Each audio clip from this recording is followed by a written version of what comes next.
Bread കൊണ്ട് സിമ്പിളായിട്ടുള്ള spicy ആയിട്ടുള്ള ഒരു സ്നാക്ക് കാണിച്ചു തരാം. ആദ്യം മിക്സിൻ്റെ ജാർ എടുക്കുക. അതിലേക്ക് നമുക്ക് എരിവിനനുസരിച്ചിട്ടുള്ള പച്ചമുളക് എടുക്കുക കേട്ടോ.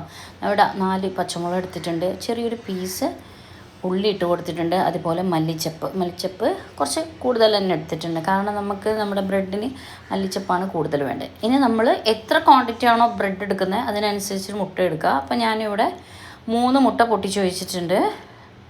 ഇനി നമ്മൾ ശേഷമാണ് ബാക്കി ചേർക്കുന്നുള്ളത്. മുട്ട പൊട്ടിച്ച് വയ്ക്കാം. അപ്പം നമ്മൾ രാവിലത്തെ ബ്രേക്ക്ഫാസ്റ്റ് ആയാലും ഈവനിങ് സ്നാക്ക് ആയാലും നമുക്കിത് കഴിക്കാം. അത്രയ്ക്കും ടേസ്റ്റാണ്. നമുക്ക് മധുരം ഇഷ്ടമില്ലാത്തവർക്ക് എന്തായാലും ഇത് ട്രൈ ചെയ്ത് നോക്കുക. എല്ലാവർക്കും ഇഷ്ടമാവും. ഇനി ആവശ്യത്തിനുള്ള ഉപ്പ് കൂടി ചേർത്ത് കൊടുക്കുക. അപ്പോൾ ഉപ്പ് കൂടുതലാവാതെ ശ്രദ്ധിക്കുക കേട്ടോ.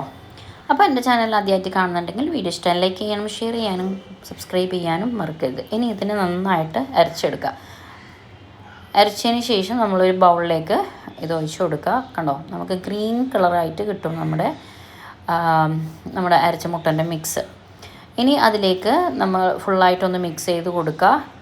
ശേഷം നമ്മൾ ഒരു മുട്ട കൂടി ചേർത്ത് കൊടുക്കുക. കാരണം നമ്മൾ അടിച്ചതിന് പകരം നമ്മൾ വീണ്ടും ഇതിലേക്ക് ചേർക്കണം കേട്ടോ. അത് വീഡിയോയിൽ നിന്ന് മിസ്സായി.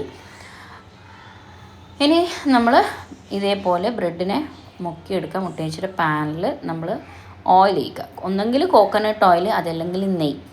ഇതാണ് നമ്മൾക്ക് ഫ്രൈ ചെയ്യാൻ ആവശ്യമുള്ള എണ്ണ. ഓക്കെ, അപ്പോൾ ഇതേപോലെ നമ്മൾ ഫ്രൈ ചെയ്തെടുക്കുക. ഒരു സൈഡായാൽ തിരിച്ചെടുക്കുക. പെട്ടെന്ന് തന്നെ ആവും, വളരെ പെട്ടെന്ന് തന്നെ നമുക്ക് എല്ലാ ബ്രെഡും ചുട്ടെടുക്കാൻ പറ്റും. ഇതേപോലെ തിരിച്ചിട്ട് കൊടുക്കുക. നല്ല സ്പൈസി ആയിട്ട് നല്ല ടേസ്റ്റാണ് ഈ ബ്രെഡ് ഫ്രൈക്ക്. അപ്പോൾ എല്ലാവരും ഉണ്ടാക്കി നോക്കുക. അപ്പോൾ പുതിയ വീഡിയോസ് കാണണമെന്നുണ്ടെങ്കിൽ വീഡിയോ സബ്സ്ക്രൈബ് ചെയ്യാനും മറക്കരുത് കേട്ടോ. അപ്പോൾ നമുക്ക് ഒന്നെങ്കിൽ ഇങ്ങനെ ഫുള്ളായിട്ടാണ് സെർവ് ചെയ്യാം. ഞാനിവിടെ സെർവ് ചെയ്യുന്നത് നേരെ ക്രോസിലേക്കായിട്ട് ട്രയാങ്കിൾ ഷേപ്പിലാക്കിയിട്ടാണ് ഞാൻ കട്ട് ചെയ്തിട്ടുള്ളത്. കണ്ടോ, ഇതേപോലെയാണ്. അപ്പം നെക്സ്റ്റ് വീഡിയോ കാണുന്നവരെ സ്റ്റേ ട്യൂൺ വിത്ത് F35.